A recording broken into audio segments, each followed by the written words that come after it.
नमस्कार।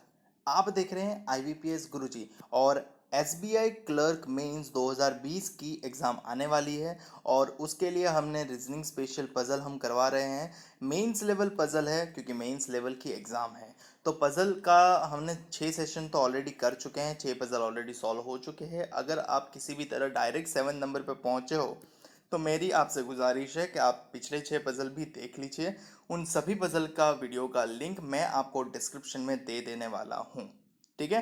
तो आज की पज़ल बहुत ही स्पेशल है। काफ़ी दिन से कुछ लोग ऐसा भी बोल रहे थे कि काफ़ी सर मतलब मॉडरेट लेवल है पज़ल्स का, थोड़ा लेवल बढ़ाइए। तो आज हमने पज़ल का लेवल हाई कर दिया है और पज़ल है 10 मार्क की, 5 ही क्वेश्चन है और ये पज़ल पूछी गई थी प्रीवियस ईयर के SBI क्लर्क मेंस 2019 के एग्जाम में ये पजल पूछी गई थी। तो चलिए शुरुआत करते हैं।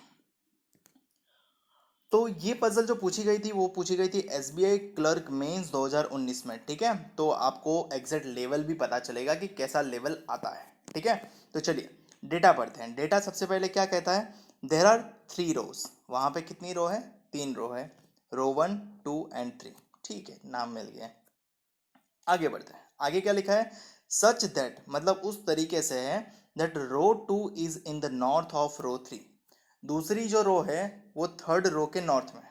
ठीक है, तो अगर ये दूसरी रो है तो ये तीसरी रो के नॉर्थ में है। तो तीसरी रो यहाँ पे हो तो उसके नॉर्थ में दूसरी रो हो जाएगी। ठीक है, ओके। एंड करके लिखा है मतलब रो 2 के लिखा है, लिए लिखा है and row 1 is in the north of row 2। And करके ये अलग ही स्टेटमेंट है। रो 1 जो है वो रो 2 के नॉर्थ में है। किसके नॉर्थ में है, रो 2 के नॉर्थ में है। तो रो 1 जो है वो इसके ऊपर है। ठीक है, नॉर्थ में मतलब उसके ऊपर ही हुई ना। हम नॉर्थ को जनरली इस और नॉर्थ लेते हैं, इस और साउथ लेते हैं। ये नॉर्थ हम कंसिडर करते हैं, ये साउथ कंसिडर करते हैं। ठीक है, इसको हम क्या कंसिडर करते हैं, वेस्ट, और इसको हम क्या कंसिडर करते हैं, ईस्ट। ठीक है, आगे बढ़ते हैं। आगे क्या लिखा है, there are 4 person sitting in row 1, 8 person sitting in row 2 and 4 person sitting in row 3। क्या बोला है, 4 पर्सन कौन सी रो में बैठे हैं, रो 1 में कितने लोग बैठे हैं, 4 लोग बैठे हैं। रो 2 में कितने लोग बैठे हैं, 8 लोग बैठे हैं। और रो 3 में कितने लोग बैठे हैं, 4 लोग बैठे हैं। ठीक है, ओके। आगे डेटा पढ़ते हैं। आगे क्या लिखा है, person sitting in the row 3 faces north. Row 3 में जो लोग बैठते हैं ना, ये वाले, वो कहाँ देखते हैं, नॉर्थ में ही देखते हैं। तो ये लोग देखेंगे नॉर्थ। फिर क्या लिखा है, person sitting in row 1 faces south. पहली रो में जो बैठते हैं वो लोग साउथ फेस करते हैं, यानी ये लोग इस प्रकार से देखेंगे, ये लोग इस प्रकार से देखेंगे। आगे, first 4 person sitting from west to east in row 2। क्या बोला है, पहले 4 पर्सन जो वेस्ट टू ईस्ट बैठते हैं रो 2 में, फेसिस नॉर्थ।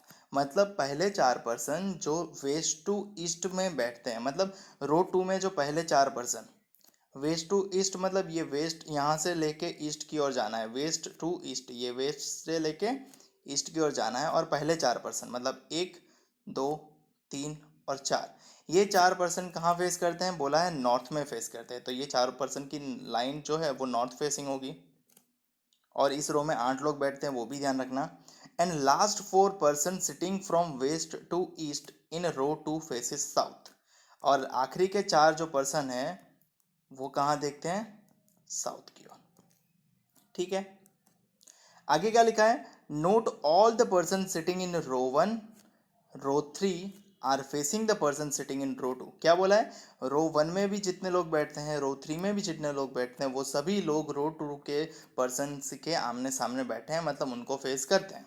ठीक है, अब रो 1 में 4 लोग हैं वो पता चल गया, और उसको फेस करना है रो 2 की रो से। ठीक है, अब यहाँ पे 4 लोग बिठा हो गए क्योंकि ये लोग साउथ कंपलसरी देखते हैं, तो ये तो उनको फेस करेंगे ही नहीं, ये तो उनके फॉलो करेंगे। तो ये चीज़ गलत हो जाएगी। तो यहाँ पे ये लोग एडजस्ट नहीं होंगे, ये लोग का एडजस्टमेंट होगा वो यहीं पे होगा 4 लोगों का। ठीक है, ताकि ये लोग रो 2 की लोगों से फेस कर पाए। और उसी प्रकार से रो 3 वाले 4 लोग जो है वो नॉर्थ फेसिंग है, वो यहाँ पे बैठेंगे ताकि ये रो 2 वाले लोगों से फेस कर पाए। तो ये उन लोगों को भी फेस कर रहा है। तो कुछ सिटिंग अरेंजमेंट इस प्रकार का बन रहा है। तो अरेंजमेंट ये रहा, ये तो जस्ट पोजीशन हुई, अभी तो बाकी है पूरा पिक्चर। बढ़ते हैं आगे। क्या लिखा है, E face is the one who sits second to the right of P.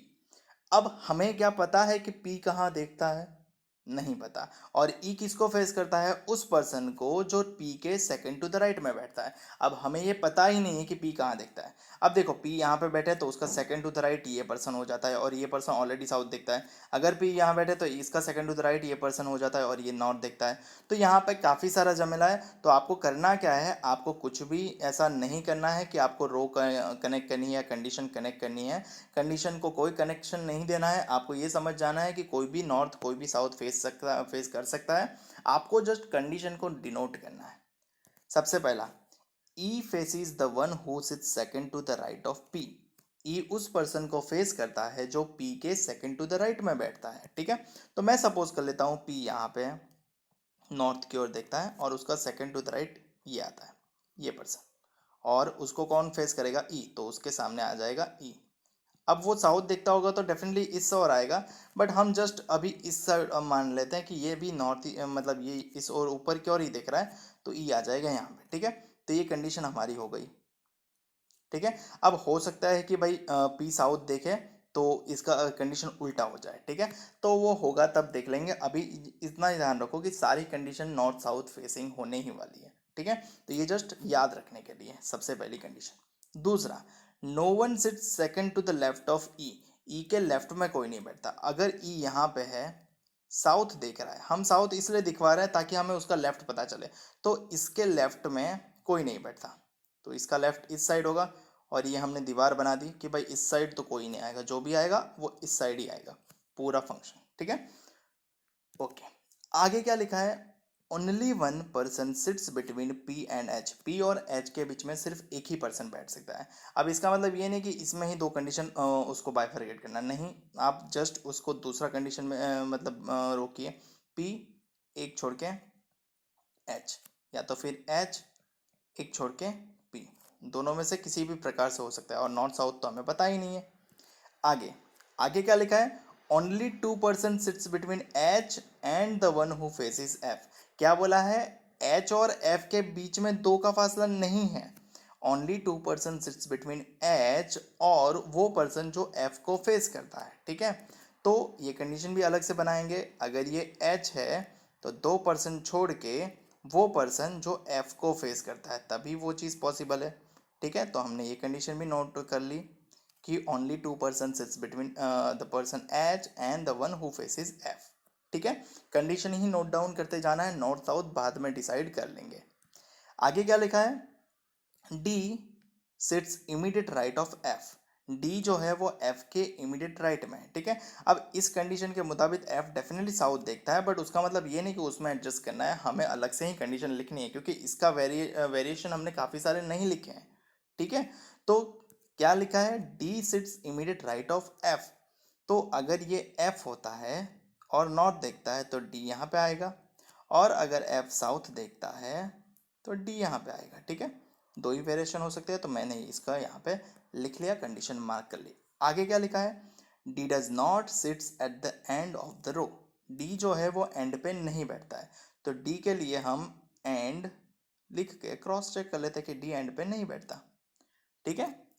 आगे बढ़ते हैं, O sit second to the right of the one who faces D.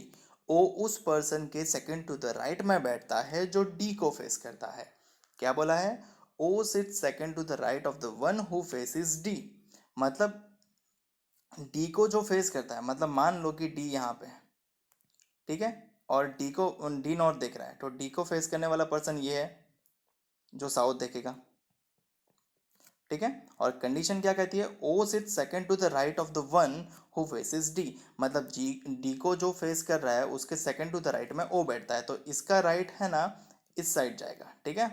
तो उस साइड राइट सेकंड वन और टू, यहाँ पे कौन बैठेगा, ओ बैठेगा। तो ये कंडीशन भी हमारी मार्क हुई। आगे बढ़ते हैं, A faces the one who sits to the immediate left of O. A उस पर्सन को फेस करता है जो ओ के इमीडिएट लेफ्ट में बैठता है। A faces the person faces the one who sits immediate left of O. O के इमीडिएट लेफ्ट में जो बैठता है उसके सामने ए बैठता है, ठीक है। मैं मान लेता हूँ कि ओ ये रहा और ये नॉर्थ देखता है, तो उसका इमीडिएट लेफ्ट ये पर्सन होगा, और उसके सामने कौन बैठेगा, ए बैठेगा, ठीक है। ये कंडीशन जब तब की है जब ओ नॉर्थ देखेगा, ओ अगर साउथ देखेगा तो कंडीशन रिवर्स हो जाएगी, बिल्कुल हो जाएगी। ठीक है, तो ठीक है, वो बाद में देखेंगे, आगे बढ़ते हैं। ठीक है, ओके इमीडिएट लेफ्ट में जो होगा उसके सामने ए बैठेगा, वो तो एडजस्ट हो गया। आगे G and I, G faces I but does not sits at the end of the row. क्या बोला है, जी जो है वो आई को फेस करता है, बट मतलब G does not sits at the end of the row. Ultimately G अगर एंड पे नहीं बैठ सकता तो आई भी एंड पे नहीं बैठेगा। ठीक है, तो जी फेसिस आई, तो जी फेसिस आई उसके सामने बना लो।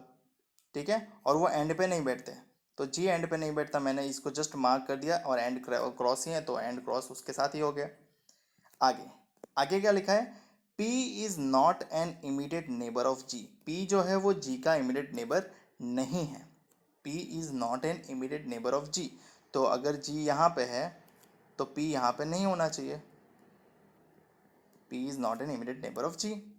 ठीक है, only one person sits between के एंड आई, के और आई के बीच में सिर्फ एक ही पर्सन बैठ सकता है। ठीक है, तो या तो के एक छोड़ के आई होगा, या तो आई एक छोड़ के होगा, यही कंडीशन हो सकती है। आगे क्या लिखा है, K faces the one who sits third to the right of N. K faces the one मतलब के उस पर्सन को फेस करता है who sits third to the right of N. देखो पजल का लेवल डेफिनेटली टफ है, तो आपको हर एक कंडीशन बकायदा पढ़ के उसको नोट डाउन करना है, मार्कअप करना है, अपने पेपर पे लाना है। पेपर पे नहीं लाओगे तो पजल बना ही नहीं पाओगे, तो सबसे पहला काम पेपर पे पजल लाने का, कंडीशन लाने का। तो कंडीशन ही हम डिनोट कर रहे हैं। ठीक है, काफ़ी अच्छे से कंडीशन समझा रहा हूँ, फिर भी अगर कोई कंडीशन पे डाउट हो तो आप कमेंट सेक्शन में ज़रूर बताना कि आपको कौन सी कंडीशन में डाउट रह गया।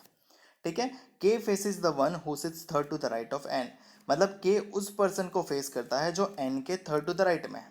हमें नहीं पता एन नॉर्थ देखता है या साउथ देखता है। ठीक है, मैं एन को सपोज कर लेता हूँ कि नॉर्थ देखता है, तो उसके थर्ड टू द राइट में जो बैठता है उसको फेस करता है के, ऐसा बताया गया। ठीक है, तो ये कंडीशन है, K face is the one who sits third to the right of N, N के थर्ड टू द राइट में जो बैठेगा उसको के फेस करेगा। आगे क्या लिखा है, J and M are immediate neighbours, J और एम इमीडिएट नेबर्स है। ठीक है, तो ये जे एम या तो एम जे, किसी भी प्रकार से इसका अरेंजमेंट हो सकता है। आगे क्योंकि दोनों इमीडिएट नेबर है तो लेफ्ट कौन है वो पता नहीं है, तो हमने दोनों कंडीशन बना ली। जे डज नॉट फेस डी, जे जो है वो डी को फेस नहीं करता, तो जे के सामने डी नहीं होना चाहिए, तो यहाँ पे क्रॉस और यहाँ पे डी लिख दिया। ठीक है, कंडीशन है तो कंडीशन मार्क कर ली। आगे only two person sits between M and L, M और एल के बीच में सिर्फ दो ही पर्सन बैठ सकते हैं। ठीक है, तो ये एम होगा तो दो पर्सन छोड़ के एल हो सकता है, या तो इसका वाइस वर्सा, वाइस वर्सा नहीं लिख रहा हूँ क्योंकि जगह कम है और दो तीन कंडीशन और बाकी है। फिर क्या लिखा है, more than two person sits between B and C, C के बाद हु लिखा है मतलब सी के लिए लिखा है who does not face L. B और सी के बीच में मोर देन टू पर्सन बैठते हैं, मोर देन टू मतलब दो नहीं चलेंगे, दो से ज़्यादा ही होनी चाहिए। ठीक है, बी और सी के बीच में दो से ज़्यादा मतलब अभी तो डिनोट नहीं कर पाएंगे, तो दो से ज़्यादा बी और सी के बीच में मोर देन टू पर्सन। और क्या लिखा है, C who does not face L, C जो है वो एल को फेस नहीं करेगा, तो सी के सामने एल नहीं आना चाहिए। ठीक है, तो एल के लिए मैंने क्रॉस चेक कर लिया। आगे क्या लिखा है, सी डज नॉट फेस साउथ। लो जी, यहाँ पे हमें कुछ मिला, सी जो है वो साउथ फेस नहीं करता, उसको हम अच्छे से लिख देंगे, सी जो है वो नॉर्थ ही फेस करेगा। ठीक है, सी डज नॉट फेस साउथ, तो सी नॉर्थ ही फेस करना चाहिए, सी साउथ फेस नहीं करेगा। ओके, तो कुल मिला के ये इतना डेटा हमें मिला है। अब यहाँ पे डेटा ख़त्म हो गया, तो मतलब अब जो है हमारे बोर्ड पे उसी से पजल बननी चाहिए, इस पर अब कुछ भी बाकी नहीं है, हमने अच्छे से पढ़ लिया है। और याद रखना मेंस एग्जाम में आपको पढ़ने का टाइम एक ही बार मिलेगा, अगर आप पढ़ने में ही ज़्यादा मतलब आप समझ लोगे कि मतलब मैं पढ़ पढ़ के कर लूँगा, तो ऐसा नहीं होता। आपको कंडीशन बाकायदा एक बार में ही अच्छे से पढ़नी है, उसको डिनोट करनी है अच्छे से, और फिर पजल पे इम्प्लाई करना है, कंडीशन पे इम्प्लाई करना है। ठीक है, तो ये रही कंडीशन। अब मुझे एक ही समझ में आ रहा है कि यहाँ पे सबसे बड़ी रिजिड कंडीशन जो है वो है ये रही, इस कंडीशन का ही इस्तेमाल सबसे पहले करना चाहिए। ये कंडीशन क्या था कि पी के सेकंड टू द राइट के सामने ई बैठना चाहिए। ठीक है, और ई के लेफ्ट में कोई नहीं बैठता, ये कंडीशन थी सबसे पहली condition. E faces the one who sit second to the right of P, तो पी के सेकंड टू द राइट के सामने ई होना चाहिए और ई के लेफ्ट में कोई नहीं होना चाहिए। अब ई के लेफ्ट में कोई नहीं हो, हमारी कंडीशन का पॉसिबिलिटी ये रही, मैंने ऑलरेडी 4 पॉसिबिलिटी बना के रखी है। ये पॉसिबिलिटी 1 है, ये 2 है, ये 3 है और ये 4 है। ठीक है, ठीक है ना। तो सबसे पहला ई जो है वो एंड पे ही होगा और पी के सेकंड टू द राइट के सामने ई होना चाहिए। ठीक है, अगर मैं ई को यहाँ रखता हूँ तो पी को एडजस्टमेंट हो नहीं पाएगा, क्योंकि पी को यहाँ बिठाऊँ तो सेकंड टू द राइट ये चला जाएगा, तो ये पॉसिबिलिटी नहीं आएगी। ठीक है, तो हम क्या करेंगे, ये अरेंजमेंट निकाल देंगे कि ऐसा नहीं होगा। ठीक है, तो हम क्या करेंगे, पी को एडजस्टमेंट, पी के सेकंड टू द राइट में ई होना चाहिए। अगर पी हमारा यहाँ है तो उसका right second to the right ये प्लेस होगा और उसके सामने क्या होना चाहिए, ई, और ई के इमीडिएट लेफ्ट में कोई बैठता है, कोई नहीं बैठता। ठीक है, सिमिलरली अगर पी यहाँ पे बैठता है तो ई यहाँ पे भी बैठ सकता है। ठीक है, तो पी को बैठना पड़ेगा यहाँ पे, पी के सेकंड टू द राइट के सामने ई। ठीक है, ओके। अब कुछ लोग बोलेंगे कि भाई ये तो हो गया, ठीक है, और पॉसिबिलिटी बन रही है। कौन सी पॉसिबिलिटी बन रही है, अगर ई यहाँ पे बैठे तो पी को यहाँ बैठना पड़ेगा, तो पी जो है वो जिसको फेस करेगा उसका पी का सेकंड टू द राइट के सामने ई। ठीक है, और पी अगर यहाँ पे आए तो उसके सेकंड टू द राइट के सामने ई। और सभी कंडीशन में देखो ई के इमीडिएट लेफ्ट में कोई नहीं है, इस ई के इमीडिएट लेफ्ट में भी कोई नहीं है, इस ई के इमीडिएट लेफ्ट में भी कोई नहीं है, इस ई के इमीडिएट लेफ्ट में भी कोई नहीं है और इस ई के इमीडिएट लेफ्ट में भी कोई नहीं है। ठीक है, तो हमने चारों पॉसिबिलिटी चारों में इंसर्ट कर दी है। ठीक है, तो हमारी सबसे पहली कंडीशन हमने कंप्लीट यूज़ कर ली। ठीक है, आगे बढ़ते हैं। अब दूसरी कंडीशन क्या थी, पी और एच के बीच में एक का फासला है। ठीक है, तो पी और एच के बीच में एक का अंतर है। अगर पी यहाँ पे एडजस्ट हुआ तो ऑब्वियसली एच को यहीं बैठना पड़ेगा, क्योंकि उसी के बिटवीन एक का फासला है। पी यहाँ पे है तो एच को यहीं बैठना पड़ेगा, पी यहाँ पे है तो एच को यहीं बैठना पड़ेगा, और पी यहाँ पे है तो एच को यहीं बैठना पड़ेगा। तो दूसरी कंडीशन भी हमने यूज़ कर ली, तो उसको भी कैंसिल कर लो। ठीक है, अब क्या बोला है कि एच के जो है वो सेकंड टू द राइट में जो है उसके सामने एफ बैठता है। एच के सेकंड टू द राइट में जो है उसके सामने एफ बैठता है। तो एच के सेकंड टू द राइट में नहीं, ऐसा नहीं है, एच और उस पर्सन के बीच में दो का अंतर है जो एफ के सामने है। कंडीशन वो है कि एच और उस पर्सन, वो पर्सन जो एफ के सामने बैठता है उसके बीच में दो का फासला है। तो एच और इस पर्सन के बीच में ही दो का फासला है, और वो पर्सन ही किसके बीच में सामने बैठेगा, एफ के सामने बैठेगा। सिमिलरली एच और इस पर्सन के बीच में दो फासला है और इस पर्सन के बीच में भी दो फासला आ सकता है। ठीक है, तो मैं क्या करता हूँ, सपोज कर लेता हूँ, ये जो मैं अलग कलर से डिनोट कर रहा हूँ कि ये पर्सन हो सकता है या तो ये पर्सन हो सकता है इस वाली कंडीशन में, तो एफ यहाँ हो सकता है या तो एफ ये हो सकता है। ठीक है, ओके। दूसरी वाली पॉसिबिलिटी में जाए तो इस वाले एच के लिए भी यही एप्लीकेबल होता है कि एच और ये पर्सन के बीच में दो का अंतर है, एच और ये पर्सन के बीच में दो का अंतर है, तो एफ जो है वो यहाँ हो सकता है या तो यहाँ हो सकता है। ठीक है, तो मैं दोनों मार्क कर रहा हूँ, और इस एच के लिए तो ये दो का फासला यहीं पे आएगा और एफ यहीं पे मार्क होगा। ठीक है, कंडीशन का यही कहना था कि एफ के सामने जो बैठता है और एच के बीच में दो का अंतर है, तो एफ के सामने जो बैठता है और एच के बीच में दो का अंतर है, एफ के सामने जो बैठता है और एच के बीच में दो का अंतर है, एफ के सामने जो बैठता है और एच के बीच में दो का अंतर है, एफ के सामने जो बैठता है और एच के बीच में दो का अंतर है। ठीक है, कंडीशन फुलफिल हुई, फुलफिल हो गई। ठीक है, तो इसको करते हैं क्रॉस। आगे बढ़ते हैं, आगे क्या लिखा है, एफ एफ के इमीडिएट राइट में डी बैठता है। ठीक है, ये कंडीशन देखो, एफ के इमीडिएट राइट में डी बैठता है, एफ के इमीडिएट राइट में डी बैठना चाहिए। अब ये एफ कहाँ दिख रहा है, नॉर्थ, और उसके इमीडिएट राइट में यानी ये पर्सन साउथ दिख रहा है, तो यहाँ पे डी बैठ सकता है, ऑफकोर्स बैठ सकता है, हम बिठा देंगे। ठीक है, अब ये एफ कहाँ है, ये रहा, साउथ दिख रहा है, क्या उसका इमीडिएट राइट मिलेगा, पॉसिबल ही नहीं कि उसका इमीडिएट राइट मिले, तो उसका इमीडिएट राइट नहीं मिल रहा है, तो हम इसको मतलब रिमूव कर रहे हैं कि उसका इमीडिएट राइट नहीं मिल रहा। ठीक है, तो ये एफ हमारा कंफर्म होता है और हम इसका इमीडिएट राइट में डी को लगा देते हैं। ठीक है, ये डी है, ये आ गया डी। ठीक है, अब इस एफ के इमीडिएट राइट तो मिलेगा नहीं, तो हमारा वो एफ क्या हो जाएगा, इग्नोर हो जाएगा, और कौन सा एफ सही निकलेगा? वो ऊपर वाला, ये ऊपर वाला एफ सही निकलेगा, तो हम उसको एफ रखेंगे और उसके इमीडिएट राइट में कौन आएगा? डी। ठीक है, और यहाँ पे एफ तो एक ही सही रहेगा, एक ही एफ है और वही सही रहेगा, तो उस एफ का इमीडिएट राइट, यानी एफ यहाँ पे था और उस एफ का इमीडिएट राइट ये था, तो यहाँ पे आएगा डी। ठीक है, तो वो एफ के इमीडिएट राइट में हमने डी को लगा दिया। अब बढ़ते हैं आगे। एफ के इमीडिएट राइट में डी लग गया। अब डी से कोई कंडीशन थी? तो जी हाँ, डी से ये कंडीशन थी कि डी के सामने जो बैठता है और ओ के बीच में उसके सेकंड टू द राइट में ओ है। ठीक है, वही कंडीशन है ना, एक बार वेरीफाई कर लो। D does not sits at the end of the row. भाई D end of the row नहीं बैठता है, ऐसा हमें यहाँ पे मेंशन है। ठीक है, तो डी एंड पे कहाँ बैठा है? ये वाली रो में डी एंड में बैठा है, ये वाली पॉसिबिलिटी में। ये वाली पॉसिबिलिटी एलिमिनेट हो जाएगी। ये वाली पॉसिबिलिटी में भी डी एंड पे बैठा है, तो ये वाली पॉसिबिलिटी एलिमिनेट हो जाएगी। तो ये दोनों पॉसिबिलिटी तो भाई एलिमिनेट हो गई। अब हमारे पास सिर्फ दो ही पॉसिबिलिटी है। चलो जी भाई, हमारा काम अच्छा हो गया, अच्छा हुआ वहाँ देखने गए। ठीक है, तो एफ और डी के बीच में एफ के इमीडिएट राइट में डी बैठता है, वो तो समझ में आ गया। और डी के सामने जो बैठता है उसके सेकंड टू द राइट में ओ है, वही कंडीशन है। तो O sits second to the right of the person who faces the one who faces D. तो डेफिनेटली डी के सामने जो बैठता है उसके सेकंड टू द राइट में ओ है। ठीक है, तो इस वाले डी के सामने कौन बैठता है पहली कंडीशन में? इस वाली कंडीशन के लिए हम बात कर रहे हैं। इस वाले डी के सामने ये बैठ रहा है और इसके सेकंड टू द राइट में कौन है? ओ। ठीक है, तो यहाँ पे आ जाएगा ओ। इस वाले डी के सामने कौन बैठता है? ये पर्सन, और इसके सेकंड टू द राइट में कौन बैठेगा? ओ। तो ओ आ जाएगा यहाँ पे। ठीक है, ठीक है, आगे बढ़ते हैं। आगे क्या लिखा है? ये का इसका यूज हो गया। ओ के इमीडिएट लेफ्ट के सामने ए बैठता है। ओ के इमीडिएट लेफ्ट के सामने ए बैठता है। ओ कहाँ पे बैठा? हमारा ये रहा। उसका इमीडिएट लेफ्ट कौन सा प्लेस? ये रहा। और उसके सामने कौन बैठेगा? ये ए। इस ओ का इमीडिएट लेफ्ट कौन सा है? ये रहा।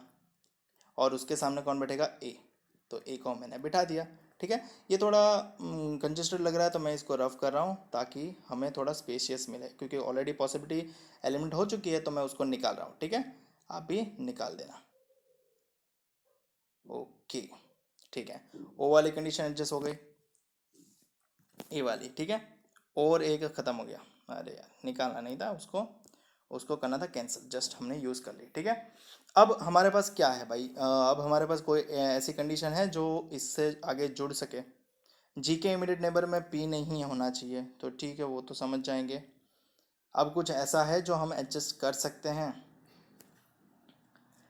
और क्या है? जी और आई आमने सामने है ऐसा बोला गया है, और जी और आई एंड पे नहीं बैठते। जी एंड पे नहीं बैठता। ठीक है, आमने सामने वाली पोजीशन कौन कौन सी बाकी है? देखो, ये वाली पोजीशन में तो आमने सामने नहीं बैठ सकते। क्यों? क्योंकि ऑलरेडी सामने जगह एफ के सामने है। ठीक है, डी के सामने भी नहीं बैठ सकते, ए के सामने भी नहीं बैठ सकते, ओ के सामने भी नहीं बैठ सकते, और ये एंड वाली पोजीशन पे तो आ ही नहीं सकते क्योंकि जी एंड पे नहीं बैठता। तो अल्टीमेटली रह क्या जाता है कि या तो यहाँ पे बैठे या तो यहाँ पे बैठे। ठीक है, तो जी और आई यहीं एडजस्ट हो सकते हैं, ये बचे हुए प्लेस पे। ठीक है, यहाँ पे तो मैं वहीं रखना चाहता हूँ, बट यहाँ पे एक कंडीशन है कि जो जी जो है वो पी का इमीडिएट नेबर नहीं है। ठीक है, तो जी अगर पी का इमीडिएट नेबर नहीं है तो जी यहाँ पे नहीं बैठ पाएगा, क्योंकि वो कंडीशन की वजह से। तो जी को बैठना पड़ेगा यहाँ पे, और आई बैठेगा अपना यहाँ। सिमिलरली इस वाली पॉसिबिलिटी में भी एक ही ऐसा होगा, यहाँ तो बैठ नहीं पाएगा जी और आई, और तो यहीं बैठेगा जी और आई, और जी जो है वो पी का इमीडिएट नेबर ना होने की वजह से जी यहाँ पे नहीं बैठ पाएगा। तो जी को बैठना पड़ेगा यहाँ पे और आई को बैठना पड़ेगा यहाँ पे। ठीक है, तो आई ये रहा, ये आई है। ठीक है, समझ जाना। कैसे समझोगे? नहीं समझोगे तो ये आई है। अरे यार, ठीक है, ओके, आगे बढ़ते हैं। आगे क्या लिखा है? के और आई के बीच में एक का फासला है, ये रहा भाई कंडीशन। के और आई के बीच में एक का फासला है, तो के और आई, आई अगर हमारा सेटल हो चुका है तो के भी हम सेटल कर ही सकते हैं, ये रहा हमारा के। ठीक है, आई हमारा सेटल हो चुका है तो हम के को सेटल कर ही सकते हैं, ये रहा हमारा के। आगे, आगे क्या है कंडीशन? के सामने जो बैठता है वो एन के थर्ड टू द राइट में बैठता है। ठीक है, तो एन के थर्ड टू द राइट में जो बैठता है वो के सामने बैठता है, तो के सामने जो बैठता है वो एन के थर्ड टू द राइट में बैठता है। तो अब आपका पहली नज़र कहाँ जाएगी? यहाँ पे कि भाई ई तो बैठ चुका है, बट यहाँ पे देखो ये लोग उल्टे बैठे हैं, तो उसके में थर्ड टू द राइट मिल सकता है ना। अगर मैं एन को यहाँ बिठाता हूँ तो फर्स्ट, सेकंड और थर्ड, और उसके सामने के। तो वैलिड है एन की प्लेस, ठीक है। तो एन यहाँ पे एडजस्ट होगा। सिमिलरली के यहाँ पे है तो ये एन बनता है तो उसके थर्ड टू द राइट यानी 1 2 3 और उसके सामने अपोजिट में के, तो ये चीज़ भी वैलिड है। तो एम हमारा एडजस्ट, एन जो है वो यहाँ पे एडजस्ट होगा, ठीक है। यहाँ पे एन यहाँ एडजस्ट होगा और यहाँ पे एन यहाँ एडजस्ट होगा। आगे बढ़ते हैं, आगे क्या लिखा है, इसका यूज हो गया तो इसको क्रॉस चेक करो। जे और एम इमीडिएट नेबर है और जे जो है वो डी के सामने नहीं बैठता और एम और एल के बीच में 2 का फासला है। जे और एम इमीडिएट नेबर है, इमीडिएट नेबर की प्लेस यहाँ ऊपर तो प्लेस फुल हो गई, यहाँ नीचे इमीडिएट प्लेस नहीं है, यहाँ पे भी इमीडिएट प्लेस नहीं है, तो इमीडिएट प्लेस यहीं बची, ठीक है। और हमें एक कंडीशन भी थी साथ में इमीडिएट में कि जे जो है वो डी के सामने नहीं बैठता, तो डी के सामने जे नहीं बैठेगा यानी जे को यहाँ नहीं बिठाना पड़ेगा, तो जे बैठेगा हमारे यहाँ पे और एम बैठेगा उसके बगल में, तो एम यहाँ पे बैठेगा। सिमिलरली डी के सामने अगर जे नहीं बैठता, यहाँ पे भी वाइस वर्सा कंडीशन होगी, तो डी के सामने जे नहीं होगा तो जे बैठेगा यहाँ पे और एम बैठेगा जे के सामने, डी के सामने सॉरी, ठीक है। और एम के लिए एक और कंडीशन थी, क्या था, एम और एल के बीच में 2 का फासला है, एम और एल के बीच में 2 का फासला है तो एम यहाँ पे बैठता है तो 2 छोड़ के एल यहाँ पे, एम यहाँ पे बैठा है तो 2 छोड़ के एल यहाँ पे, दोनों कंडीशन में एल का एडजस्टमेंट हुआ। आगे बढ़ते हैं, आगे क्या लिखा है, बी और सी के बीच में 2 लोगों का मोर देन 2% बैठते हैं और सी जो है वो नॉर्थ ही देखता है और सी जो है वो एल के सामने भी नहीं बैठता, ठीक है। सबसे पहले तो नॉर्थ देखने वाली जगह को ढूंढते हैं कि नॉर्थ देखने वाली जगह कौन सी है।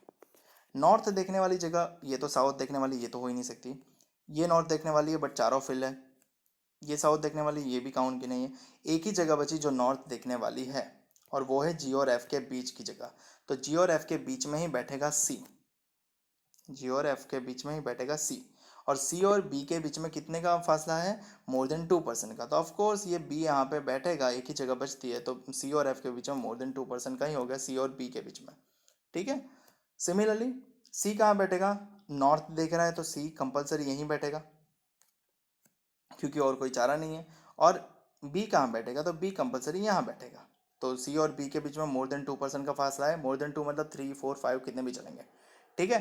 तो दोनों अरेंजमेंट कंप्लीट तो हुई है बट कोई एक एलिमिनेट होनी चाहिए, वो एलिमिनेशन कहाँ है, यहीं इस कंडीशन में है कि भाई सी के सामने एल नहीं बैठता, कंडीशन ने क्लियरली बोला है, तो सी के सामने एल ढूंढो भाई, सी के सामने ये रहा एल बैठा हुआ है, तो ये कंडीशन क्या हो जाएगी, अगेन एलिमिनेट हो जाएगी और हमारी फाइनल कंडीशन जो होगी वो हमारी वेरीफाइड कंडीशन होगी, फाइनल जो आंसर होगा वो ये रहा।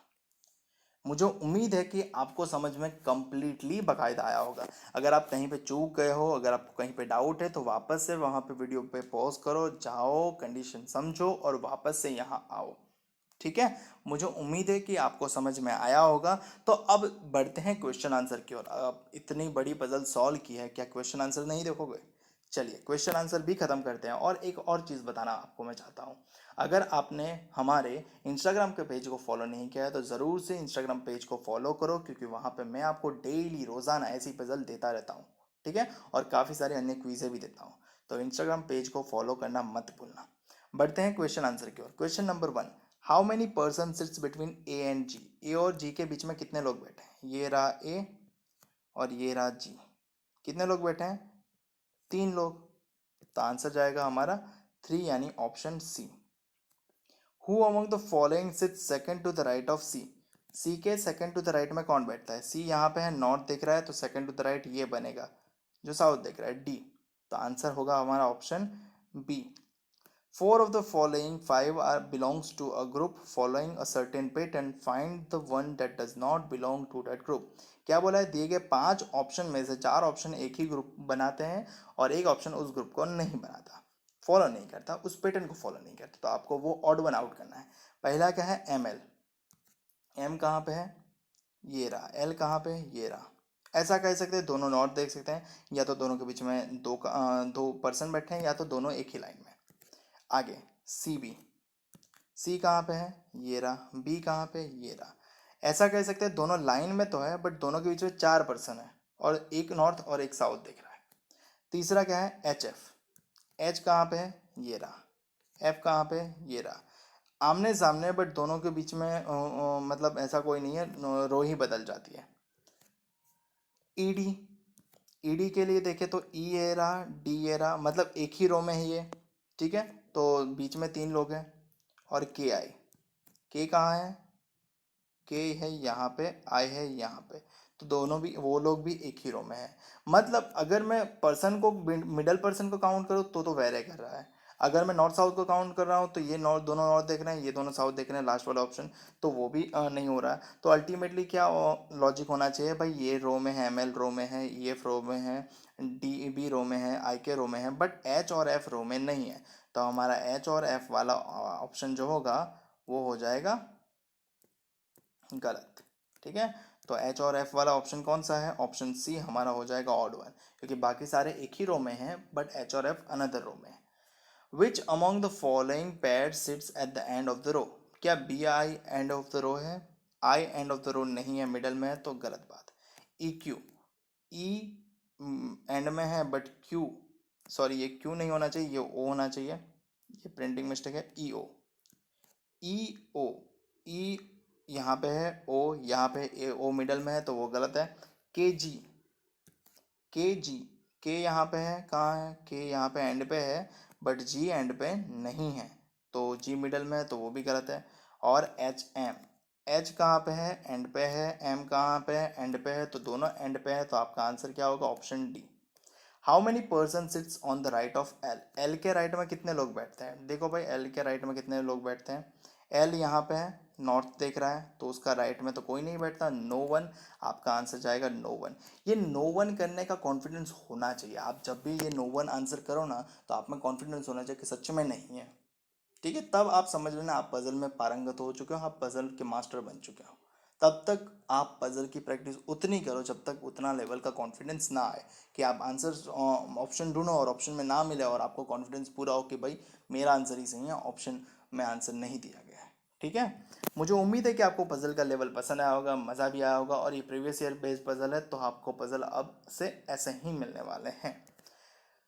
आंसर वेरीफाई कर लेते हैं, पहला ऑप्शन सी है, दूसरा ऑप्शन बी है, मतलब C B C D, C, C B C D C, मतलब हमारे सारे आंसर सही हैं तो हमें 10 आउट ऑफ 10 मिल जाता है। मुझे उम्मीद है कि आपको भी 10 आउट 10 चाहिए होंगे, और एग्ज़ाम में चाहिए के लिए आपको पेशेंस रखना पड़ेगा, ठीक है।